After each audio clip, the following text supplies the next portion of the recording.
अयोध्येतील राम मंदिर उडवण्याचा दहशतवाद्यांचा होता कट। अटकेतील आरोपींच्या चौकशीनंतर धक्कादायक माहिती समोर। दिल्ली स्फोटानंतर सर्वात मोठा खुलासा।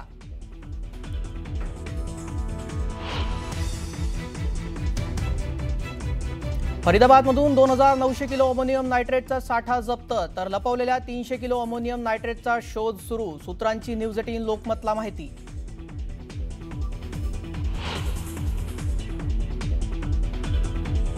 दिल्ली स्फोटाचं नवं सीसीटीव्ही समोर। कारमध्ये स्फोट होतानाची दृश्य सीसीटीव्हीत कैद।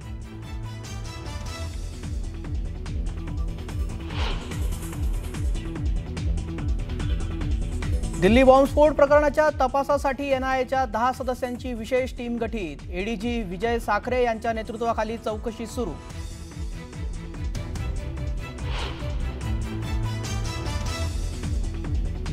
अजित पवारांनी उपमुख्यमंत्री पद आणि पुण्याच्या पालकमंत्री पदाचा राजीनामा द्यावा। पुणे जमीन गैरव्यवहार प्रकरणी आरोप करत अंजली दमानी यांची मागणी।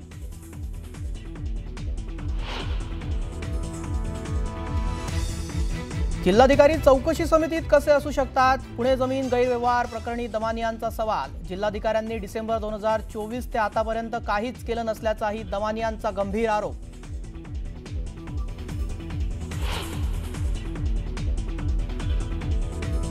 शिवसेना पक्ष धनुष्यबाण कुणाचा, यावर आजपासून सुप्रीम कोर्टात अंतिम सुनावणी। सुप्रीम कोर्टातील त्रिसदस्यीय खंडपीठापुढे होणार सुनावणी। सुनावणीकडे संपूर्ण महाराष्ट्राचं लक्ष।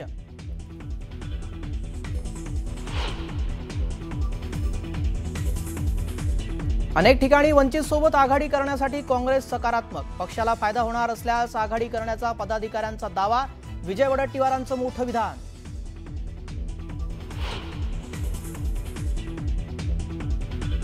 वनमंत्री गणेश नाईकांनी पिंपरखेडमध्ये घेतली मृत चिमुकल्याच्या कुटुंबियांची भेट, तर नरभक्षक बिबट्या दिसला तर ऑन द स्पॉट शूट करा। वनमंत्री गणेश नाईकांचं मोठं विधान। शिवसेना पक्ष आणि धनुष्यबाण कुणाचा याबाबत सर्वोच्च न्यायालयात आजपासून अंतिम सुनावणी होते। केंद्रीय निवडणूक आयोगाने दिलेल्या निर्णयाच्या विरोधात सुप्रीम कोर्टात शिवसेना उद्धव बाळासाहेब ठाकरे पक्षाच्या वतीने याचिका दाखल करण्यात आली होती। या याचिकेवर आजपासून सुनावणी होणार आहे। सुप्रीम कोर्टातील न्यायमूर्ती सूर्यकांत यांच्या 3 सदस्यीय खंडपीठासमोर ही सुनावणी होणार आहे। पक्षचिन्ह आणि अपात्रतेबाबत याचिकांची सुनावणी एकत्र होईल अशी शक्यता आहे। तर सर्वोच्च न्यायालयामध्ये वारंवार तारीख मिळणं याचा अर्थ कोणतीच न्यायिक शिस्त नसणं असं आहे। तारीख पे तारीखच्या ऐवजी तारीख पे न्याय असं झालं तर न्याय व्यवस्थेवरील लोकांचा विश्वास टिकून राहील असं शिवसेना उद्धव बाळासाहेब ठाकरे पक्षाच्या वतीने म्हटलंय। त्यामुळे या प्रकरणात सुप्रीम कोर्ट काय निर्णय देणार याकडे संपूर्ण महाराष्ट्राचं लक्ष लागलंय।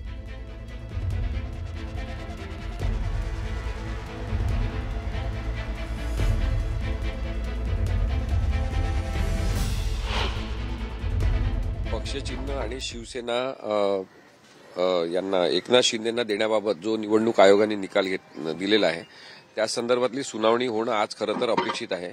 हे सर्व प्रकरण टॅग केलेले असल्यामुळे आणि दुसरी गोष्ट म्हणजे जस्टिस सूर्यकांत हे दुपारी 2 वाजेपर्यंतच त्या बेंचवर बसत असल्यामुळे तारीख होण्याची शक्यता जास्त आहे असं दिसत आहे। निराशाजनक परिस्थिती आहे, परंतु आज सुनावणी सुरू करायचीच असं जर न्यायालयाने ठरवलं असेल तर ते सुनावणी सुरू करू शकतात आणि त्या संदर्भात पक्षचिन्हाच्या संदर्भातली तरी सुनावणी आज सुरू होऊ शकते असं मला वाटतं।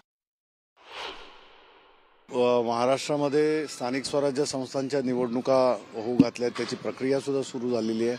पण महत्त्वाचं म्हणजे 26 नोव्हेंबर त्यांनी दिलेल्या वेळापत्रकानुसार, राज्य निवडणूक आयोग महाराष्ट्राने दिलेल्या वेळापत्रकानुसार 26 नोव्हेंबरला चिन्हांचं वाटप वगैरे होणार आहे, नगरपालिका नगरपरिषदांच्या निवडणुकांचं। ते होण्यापूर्वी हे चिन्ह आणि पक्षाचं नाव याच्यावरची जी महत्त्वाची SLP आमची आहे त्यावर आज सुनावणी जस्टिस सूर्यकांत आणि जॉयमला बागची यांनी हे करून लगेचच्या लगेच निर्णय होईल अशी अपेक्षा आम्ही व्यक्त करतो। काही नाही, आमचं म्हणणं अतिशय स्पष्ट आहे पिटिशनमध्ये की हा पक्ष आणि चिन्ह दिलेलं आहे ते चुकीचं आहे। मूळ पक्ष आमचा आहे आणि मूळ पक्ष आणि चिन्हावरती आमचा अधिकार आहे, हे आमचं पिटिशन आहे। बातमीपत्राला आता सुरुवात करूयात। दिल्ली स्फोटाचं नवं सीसीटीव्ही समोर आलेलं आहे। कारमध्ये स्फोट होतानाचं नवं सीसीटीव्ही समोर आलं असल्याचं पाहायला मिळतंय।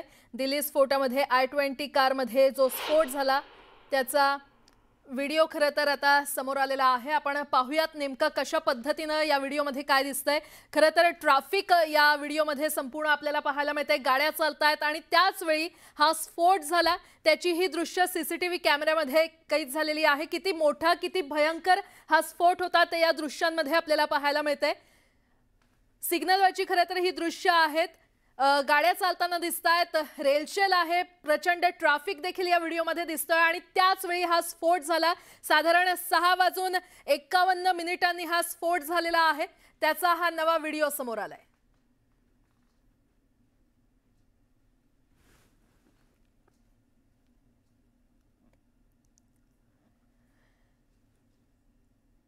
दिल्ली बॉम्बस्फोट प्रकरणी मोठी बातमी समोर आली आहे. बॉम्बस्फोटाचा तपास करण्यासाठी एनआयएच्या 10 सदस्यांची विशेष टीम गठीत करण्यात आलेली आहे.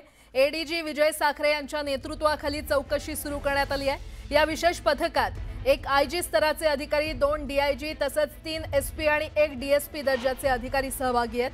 तपासाची व्याप्ती वाढवण्यासाठी एनआयए आणि दिल्ली पोलिसांचे अधिकारी एकत्रितपणे काम करतायत. दरम्यान एनआयएच्या टीममध्ये मराठमोळ्या अधिकाऱ्याच्या नेतृत्वात तपास होणार आहे.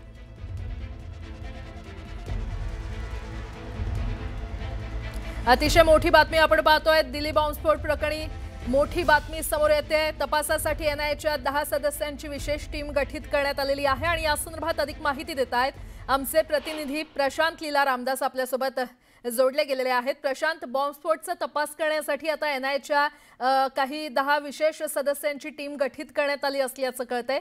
काय अपडेट? बरोबर, प्राजक्ता जर बघितलं, ह्या चमूचे जे प्रमुख आहेत ते विजय साखरे, एडीजी विजय साखरे जे आहेत हे मराठी अधिकारी आहे आणि मूळचे नागपूरकर आहे. त्यांच्या नेतृत्वामध्ये 10 सदस्यीय चमू गठीत करण्यात आले, स्थापन करण्यात आलेली आहे. एनआयएच्या सूत्रानुसार ही माहिती आहे की दिल्लीच्या स्फोटाच्या संबंधित प्रकरणाचा तपास करण्याकरता राष्ट्रीय तपास यंत्रणे म्हणजे एनआयएच्या वतीने ही चमू स्थापन करण्यात आली आहे. या चमूमध्ये जर बघितलं आपण, एक आयजी लेवलचा अधिकारी, 2 डीआयजी लेवलचे अधिकारी आणि सोबतच 3 एसपी लेवलचे अधिकारी आहेत. महत्वाचं म्हणजे जर बघितलं, या संपूर्ण प्रकरणाची व्याप्ती संपूर्ण देशभरात आहे. त्यामुळे एनआयएच्या अधिकाऱ्यांच्या वतीने एनआयएची 10 सदस्यांची चमू स्थापन करण्यात आली आहे. मूळचे नागपूरकर असलेले विजय साखरे यांच्याबद्दल जर माहिती घ्यायची असेल तर केरला कॅडरचे म्हणजे केरळ कॅडरचे जे 1996च्या बॅचचे अधिकारी आहे. सध्या ते राष्ट्रीय तपास यंत्रणे म्हणजे एनआयए मध्ये, नॅशनल इन्व्हेस्टिगेशन एजन्सीमध्ये जे आहे ते इन्स्पेक्टर जनरल या पदावर ते आले होते. त्यानंतर ते कार्यरत होते. त्यानंतर त्यांना आता एडीजी ॲडिशनल डायरेक्टर जनरल हे यावरती त्यांना प्रमोशन झालेलं आहे एनआयएचे, म्हणून एनआयएमध्ये असताना त्यांना ही बढती मिळालेली आहे. साखरे यांचा तपास क्षेत्रातील अनुभव हा दीर्घ आहे. त्यांनी गोल्ड माईनची केस जी आहे केरळच्या राज्यामध्ये जी गोल्ड माईनची तस्करी झाली होती त्या प्रकरणामध्ये त्यांनी अतिशय महत्वाची भूमिका बजावली होती आणि ज्या पद्धतीने त्यांनी शोध घेतला होता त्यामध्ये अनेक राजकीय संबंध देखील त्यांनी उघडत आणले होते. त्यानंतर त्यांचा वाद केरळ सरकारसोबत झाला होता. त्यानंतर त्यांना केंद्र स्तरावरती त्यांना डेप्युटेशनला पाठवण्यात आलं होतं. त्यामध्ये जर बघितलं तर सोबतच गेल्या काही दिवसापासून राष्ट्रीय सुरक्षेच्या संदर्भात त्यांनी अनेक महत्वाच्या जर बघितला अनेक महत्वाच्या प्रकरणांचा उलगडा त्यांनी केलेला आहे. त्यामुळे विजय साखरे यांच्या नेतृत्वात निश्चितपणे असं म्हणावं लागेल की एक मोठी जबाबदारी मराठी अधिकाऱ्याला देण्यात आलेली आहे. खरंय. प्रशांत, धन्यवाद या संपूर्ण माहितीसाठी. बातमी आहे पुण्यातून. पुणे मेट्रोमध्ये प्री वेडिंग फोटोशूट करण्यात आलाय. मेट्रोमध्ये फोटोशूट करणं त्या जोडप्याला भोवलंय.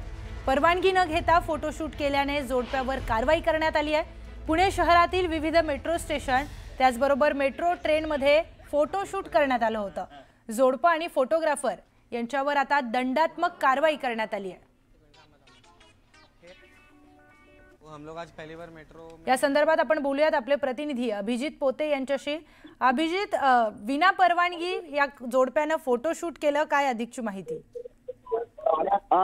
प्रियंका, आपण बघतोय की पुण्यातल्या मंडई मेट्रो स्टेशनचा हा व्हिडिओ जो आपल्या समोर आहे तो एका प्री वेडिंग शूटचा आहे. एका जोडप्यानं प्री वेडिंग शूटसाठी या पुणे मेट्रोची जागा निवडली. पुणे मेट्रो स्टेशनच्या आत या जोडप्यानं प्री वेडिंग शूट करायचा प्रयत्न केला, पण नियमानं कुठल्याही मेट्रो स्टेशनवर किंवा मेट्रो ट्रेनमध्ये फोटोग्राफीसाठी परवानगी नाही असा नियम पुणे मेट्रोने काढला होता. आणि या जोडप्यानं प्री वेडिंग शूट केल्यानंतर आता जो फोटोग्राफर आहे किंवा हे जोडपं आहे त्यांच्यावर दंडात्मक कारवाई करण्याचा निर्णय मेट्रो प्रशासनाकडून घेण्यात आलाय. 2 दिवसांपूर्वीचा हा व्हिडिओ आहे. मंडई मेट्रो स्टेशनवरून निघून ते स्वारगेट मेट्रो स्टेशनला जाईपर्यंत हा फोटोशूट झाल्याचा अंदाज जो आहे तो व्यक्त केला जातोय आणि त्यानंतर वारंवार त्यांना सूचना या त्या मेट्रो स्टेशनवर देण्यात आल्या होत्या की असं फोटोशूटला परवानगी नाहीये, तरी देखील त्यांनी फोटोशूट केलं आणि म्हणूनच आता मेट्रो प्रशासनाकडून त्यांच्यावर दंडात्मक कारवाई जी आहे प्रियंका ती करण्यात येणार आहे. आता ही नेमकी कारवाई दंडात्मक किती रुपयांची असेल, यानंतर जर असं कोणी केलं तर कायदेशीर कारवाई मेट्रो प्रशासन करेल का हे पाहणं महत्वाचं ठरणार आहे. बरोबर आहे अभिजित, धन्यवाद आपण दिलेल्या माहितीसाठी.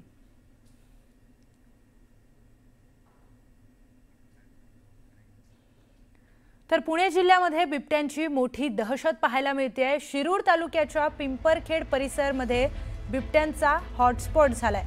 बिबट्यांच्या या दहशतीचा विवाह इच्छुकांना देखील फटका बसलाय. या भागातील काही नरभक्षक बिबट्यांमुळे लोक दहशतीच्या सावटाखाली आहेत. अशातच या तालुक्यातील गावांमध्ये केवळ बिबट्यांच्या भीतीपोटी मुली देण्यास आणि सोयरीक जोडण्यास इतर भागातील मुलींचे कुटुंबीय नकार देत आहेत. त्यामुळे गावागावांमध्ये तरुणांची लग्न रखडली आहेत. मुलांची लग्न जमेनात म्हणून या तरुणांचे आई वडील चिंताग्रस्त आहेत.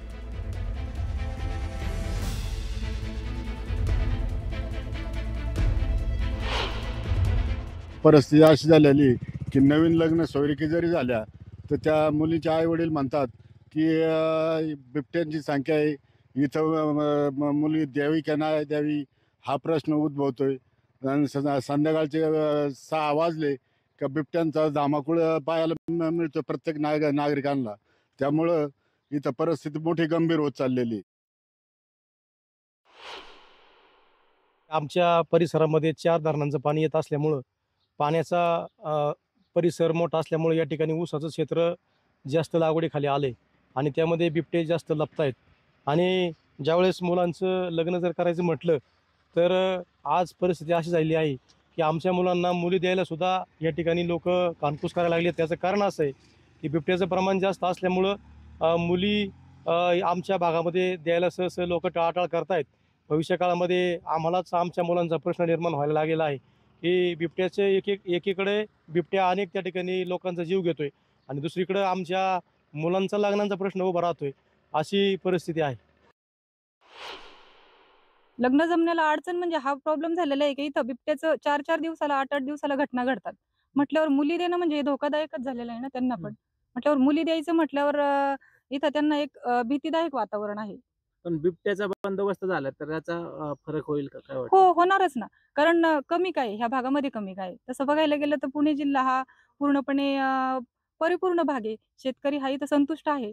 म्हणजे काय कमी आहे शेतकऱ्याला इथं? कारण माझ्या दृष्टिकोनातून मी एक सांगते की सगळे शेतकरी जर हा बिबट्यामुक्त असेल तर सुखीच आहेत सगळे.